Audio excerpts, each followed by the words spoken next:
भोंदू महाराज म्हणून ओळखल्या जाणाऱ्या अशोक खरात यांनी माजी आमदार बच्चू कडू यांचा सत्कार केल्याचा व्हिडिओ सध्या सोशल मीडियावर मोठ्या प्रमाणात व्हायरल होत आहे। या पार्श्वभूमीवर बच्चू कडू यांनी स्पष्ट भूमिका मांडत संबंधित प्रकरणाबाबत स्पष्टीकरण दिले आहे। कडू यांनी सांगितले की मी नाशिक जिल्ह्याच्या दौऱ्यावर असताना कार्यकर्त्यांच्या आग्रहास्तव सिन्नर तालुक्यात आयोजित भागवत सप्ताहाला भेट दिली होती। त्या ठिकाणी बाजूलाच अशोक खरात नावाची व्यक्ती उपस्थित होती। काही समर्थकांनी भागवत सप्ताहानंतर बाजूलाच असलेल्या अशोक खरात नामक व्यक्तीकडून सत्कार स्वीकारण्याची विनंती केली। त्यावेळी मला त्या व्यक्तीबद्दल कोणतीही माहिती नव्हती। कडू पुढे म्हणाले, सदर व्यक्तीकडून सत्कार स्वीकारल्यानंतर माझा त्यांच्याशी कोणताही संबंध आलेला नाही। काही प्रसार माध्यमांनी खोडसाळपणाने हा व्हिडिओ व्हायरल केला आहे। यावेळी बच्चू कडू यांनी भोंदूगिरी विरोधात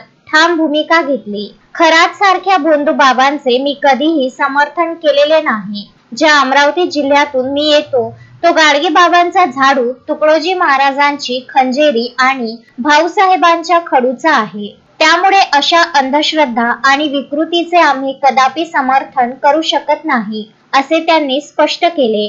तसेच अशा भोंदू व्यक्तींवर कठोरात कठोर कारवाई करण्यात यावी अशी मागणीही त्यांनी सरकारकडे केली आहे। काय आहे का भोंदू बाबाचा आम्ही निषेधच करतो, त्यांचं समर्थन कधीच करू शकत नाही। आणि कार्यकर्त्यांना आम्हाला मंदिरात नेलं, महादेवाचं मंदिर होतं, महादेवाच्या मंदिरात ते भोंदू बाबा तिथं होते। त्यांनी माझा सत्कार केला, फेटा बांधला आणि काय म्हणतात त्याला, आता एक कोणताही वरिष्ठ माणूस आमच्या वयापेक्षा जास्त आहे तर ते आपली संस्कृती आहे, आपण पाया पडतोय, हे झुकून आपण असं फक्त त्याला एक काय म्हणते मान सन्मान म्हणून।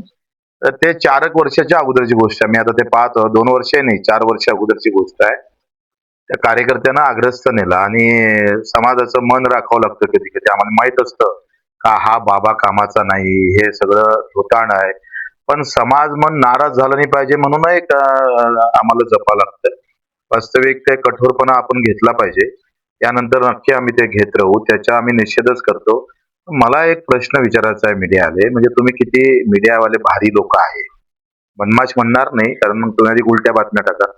तर तुम्ही फडणवीस साहेब तिथे गेले, त्यांना विचारलं का तुम्ही? अमित शहा तिथे जाऊन आले, त्यांना विचारलं का तुम्ही? ते तुमच्यात ते मर्दांगी येत नाही, त्यांना फोन लावून विचारायला पाहिजे। शिंदे साहेब तिथे गेले, ते विखे पाटील तिथे गेले, ते कोणत्या शिड्या बाहेर काढायच्या हे बीजेपीनंच ठरवलं, मीडिया तेवढ्याच बरोबर बाहेर काढतं।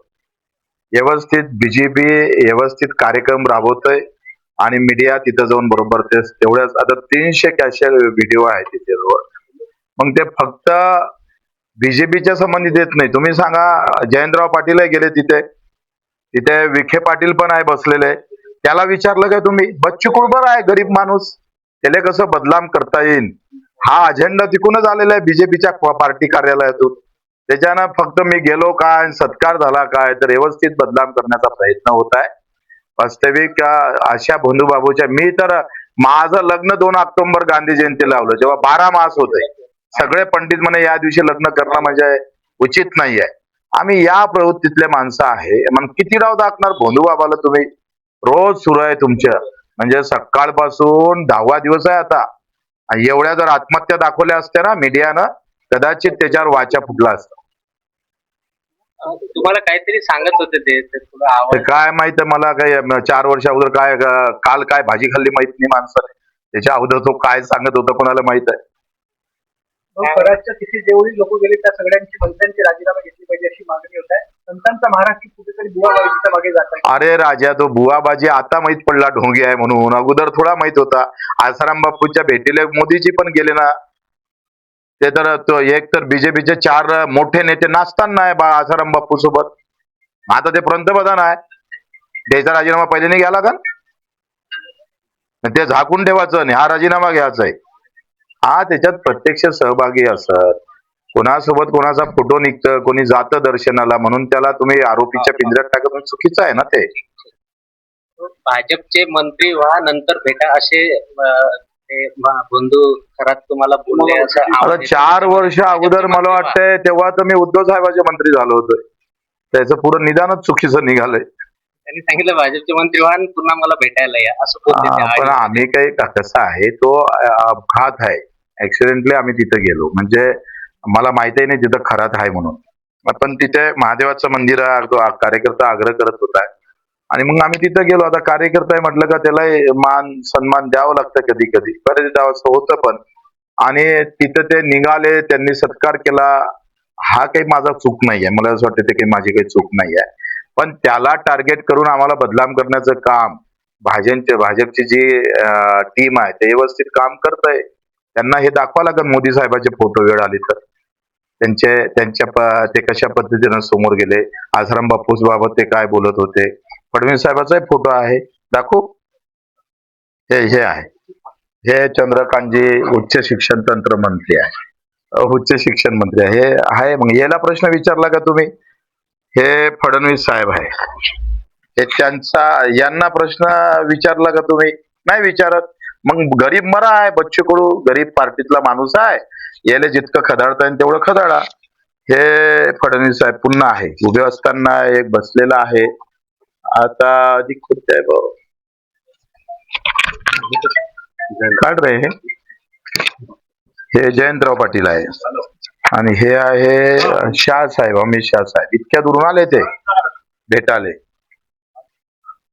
आणि चंद्रकांत पाटील आहे, हे धनंजय मुंडे साहेब आहे. आणि हे पुन्हा नार्वेकर आहे, मिलिंद नार्वेकर. आता हे कसं आहे का, मी यांना दोष देत नाही, भेटीला जाणं म्हणजे काही गुन्हा नाही आहे.